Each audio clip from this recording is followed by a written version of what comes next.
Hablaremos esta noche de creencias populares en la China.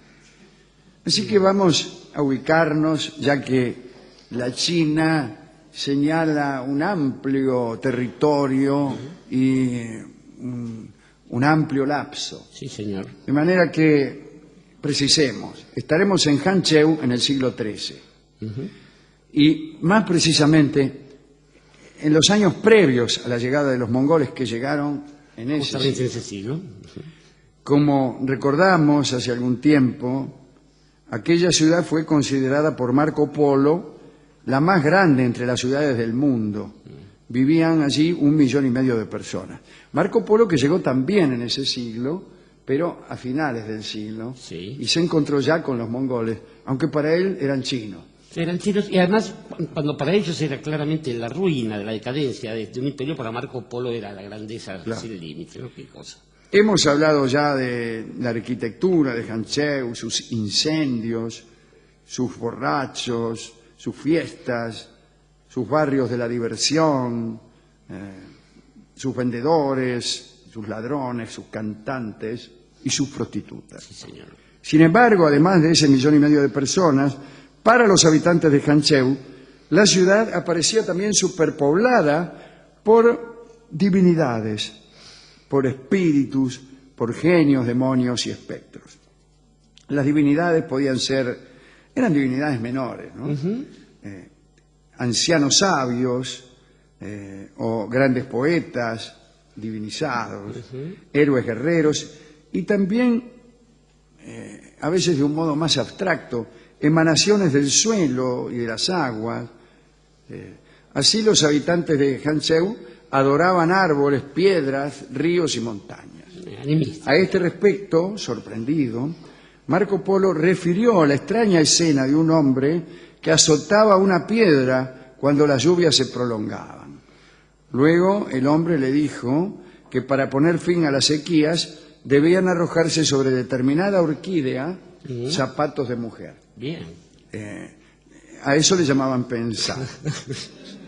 La adoración por la naturaleza había sido heredada desde tiempos de la Sociedad del Loto Blanco, un grupo budista fundado por Huiyang en el siglo IV. Es decir, eran especialistas en hacer jardines maravillosos. Los chinos hacían muchos jardines, con túneles, como los que le gustan al Señor, estanques, canales sinuosos, flores y piedras extrañas. El budismo tiene también la costumbre del jardín. El jardín es un género artístico. Absolutamente. La Sociedad del Loto Blanco tenía un extenso parque natural en el que se instruía a los discípulos llegados de diferentes provincias. De vuelta a sus hogares, estos chicos fundaban otros centros, cada uno con su propio parque, aunque la extensión no era bien vista. El jardín chino y después el jardín japonés, pero siempre más bien pequeño. Bien, el jardín era la expresión de las ideas artísticas. Los jardineros chinos buscaban formas extrañas que atraían más a la imaginación que a la razón del propietario. Había ciertas normas y principios aplicados a la jardinería, pero en realidad ninguna normativa. Los elementos básicos eran los mismos que los de la pintura paisajística. El shanshui, es decir, montañas y aguas. Lo dicho. O piedras rugosas y un estanque, que era lo mismo que montañas y aguas. En el siglo XI, el emperador Sun Huizong, que era un excelente pintor, envió emisarios a las 4 esquinas del imperio para que le llevaran rocas interesantes con destino a los jardines imperiales de Kaifeng. Eran muy apreciadas estas rocas, especialmente si tenían una forma o una textura extraña. Las montañas artificiales del jardín tenían que ser rugosas y accidentadas, como la que usted propone construir en la plaza. Las flores tenían un fuerte valor simbólico. El crisantemo, era la flor del otoño, ¿no? Representaba el retiro y la cultura. Y representaba también la última fragancia antes de la escarcha. El lirio de agua representaba la pureza y la verdad. El bambú, que era resistente a las más fuertes tormentas, representaba la flexibilidad y la fuerza, y así ad nauseam. En los jardines construidos ya en tiempos de Hancheu, los habitantes practicaban toda clase de ritos para entrar en contacto con los inmortales que se suponía frecuentaban aquellos lugares paradisíacos. Además de la creencia en las virtudes de las flores y las piedras, en Hancheu abundaban los iluminados y los profetas. Hay que decir que la santidad y el don de la profecía se encarnaban en los seres más despreciables del lugar. Bien. Locos, cretinos, mendigos, vendedores ambulantes, podían ser las encarnaciones de las divinidades chinas. No solo la gente del pueblo, sino a veces también la gente de la alta sociedad tenía fe en las divagaciones de aquellos seres iluminados. Uno de ellos, un profeta llamado Suen, el vendedor de pescados chicos, fue llamado a la corte en 1125, poco tiempo antes de la invasión bárbara. No tampoco. Lo instalaron en uno de los pisos imperiales y parece que Suen acertó en una de sus profecías. Acertó es un decir, ¿no? Sucedió esto. El emperador, un día, cansado y hambriento, al salir de una larga ceremonia, vio a Suen con una torta en la mano. Una torta muy humilde. El supuesto profeta le acercó la torta al emperador y le dijo, repóngase. El emperador lo miró con cierto desprecio y el vendedor le dijo, llegará un día en que estaréis muy contentos de tener una torta como esta. Y al año siguiente los bárbaros tomaron la capital y capturaron al emperador y sus seguidores en el desierto de Manchuria.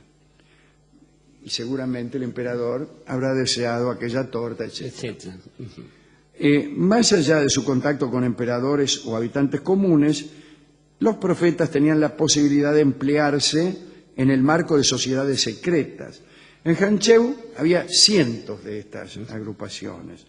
Entraban estos tipos, digo, ¿no? O allí, en esas reuniones, entraban en trances colectivos a través, por ejemplo, de la subalimentación o el alcohol, las danzas extáticas y también a través de prácticas sexuales de carácter mágico. Los taoístas trabajaban, como sabemos bien, en la contención del aliento en el momento cúlmine del acto sexual. En este caso no buscaban la inmortalidad, sino el éxtasis. También se flagelaban y podían llegar, en casos excepcionales, a la automutilación. La más famosa de estas agrupaciones secretas era que una agrupación secreta sea famosa. Sucede. Curioso, ¿no?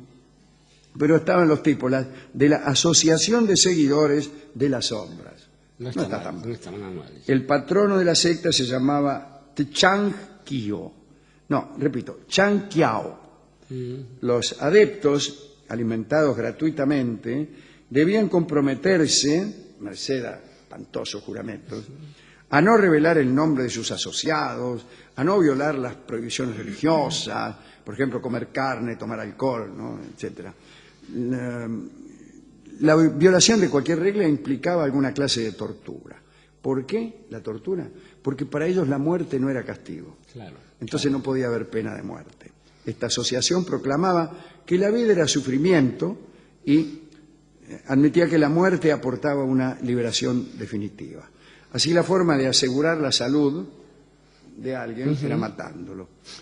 Aquellos sectarios que tenían muchos asesinatos en su haber tenían alguna oportunidad de lograr la máxima jerarquía en la asociación. Se proponía la cura general mediante el asesinato. En otro orden, además de la profusión de jardines, los habitantes de Hancheu vivían acompañados por seres fantásticos contra los que luchaban con todo tipo de conjuros. Abundaban perros, cerdos y zorros fantasmas que lograban convertirse en hombres o a veces en mujeres de una belleza extraordinaria. Epa. Otros eran simples aparecidos, muertos que no recibían las ofrendas debidas o cuyo asesinato no había sido vengado. Para alejar a estos fantasmas era preciso hacer uso de los famosos petardos de caña de bambú. También asustaba mucho a los fantasmas el uso de los gongs y de los tambores. Los vendedores ambulantes ofrecían bastones o sables con los cuales se podía golpear a los espectros. Dado el golpe, los espectros que penaban desaparecían para siempre. Muy bien. Esta es una breve semblanza de la superstición en la ciudad de Hangzhou allá por el año 1200 y pico. Ahora, Alejandro, todos los dogmas ajenos a uno parecen ironías. Narrados así, incluso sin ningún tipo de adjetivación, pueden parecerle a uno por ignorancia y por la genialidad un poco irónicos. Y si pensamos Sí, yo noto una fuerte incredulidad en esa aparente credulidad. en esa aparente credulidad. Y debemos recordar que hubo una época en que los hombres eran más bien parecidos a los niños, esto es, ignorantes, endebles, débiles y también imaginativos, lo cual hizo que se generaran explicaciones para aquellas cosas que no entendían de un rigor muy escaso en términos físicos, pero de una gran imaginación y a veces hasta de una belleza. El problema es que cuando los hombres que eran como niños crecían, o sea, a través de las generaciones, aquellos que no aceptaban esas reglas del fuego, los niños son muy crueles también, eran castigados y torturados y expulsados de la comunidad. Afortunadamente hubo otra época después en que los hombres fueron iluminados por otra superstición, que fue la de la ciencia, con lo cual se pusieron de acuerdo en que eso sí no podía tener falla alguna, o sea, algo muy semejante a la religión. Y aquellos que no creyeran en ella, bueno, eran expulsados y castigados y echados una vez tras otra. Ahora, en el caso de los animistas, que usted lo citaba también ahí, lo interesante es que la ciencia, los animistas y los religiosos tienen rituales y tienen símbolos. Y ahí hay una especie de movimiento extraño, que es lo que genera ese clima de las calles de esta ciudad que usted narraba.